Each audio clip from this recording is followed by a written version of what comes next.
Greetings, YouTube. Today I'm actually bringing you some good news.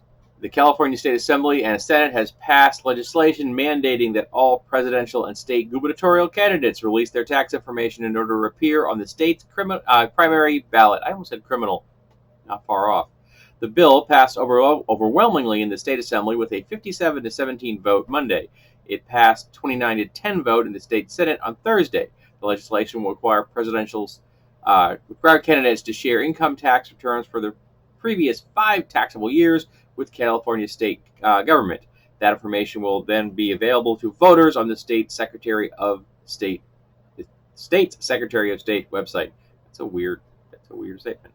Lawmakers also include an urgency clause in the legislation, meaning it would take effect immediately and force the candidates running for president in 2020 to share their financial disclosures. This makes me so happy.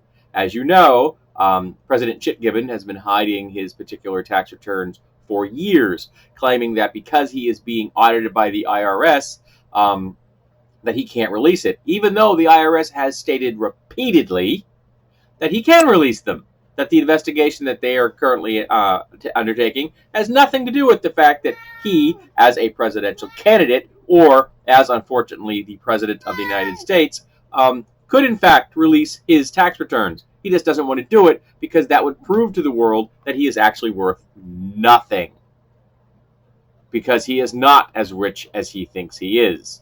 And I firmly believe that he is in fact convinced he is wealthier than he is. And he's not as wealthy as he has been telling people he is for decades. We know for a fact that he inflates his personal worth time and time again. Oh, my kitty is being such a pain in the butt. I apologize for this. We know that he's inflated his personal worth many times, in interviews stating previously that he was worth $30 million, and then later saying he's worth $100 million. People are like, well, didn't you just recently state that you were worth $30 million? And they're like, whoa. And he just bullshits his way through it, and people don't call him on it. Why? Because he's never been called on anything. He's gotten away with everything he ever tried to do because he's a privileged white racist, and he's always gotten away with it, and so he just keeps doing it. He is a prime example of failing forward. He was given a gold-plated spoon at birth, and he's been convincing people that he's worth it ever since, when he actually overestimates his worth as a parent and a spouse and a politician and obviously a business person, because he's bankrupted casinos. Think about that for a minute. How bad of a business person do you have to be to bankrupt a casino? He's also really, really bad at bargaining. Look, at the moment we have trade wars with multiple nations right now that didn't exist prior to his presidency, but they do now. And those tariffs, they actually are another word that begins with a T. Taxes.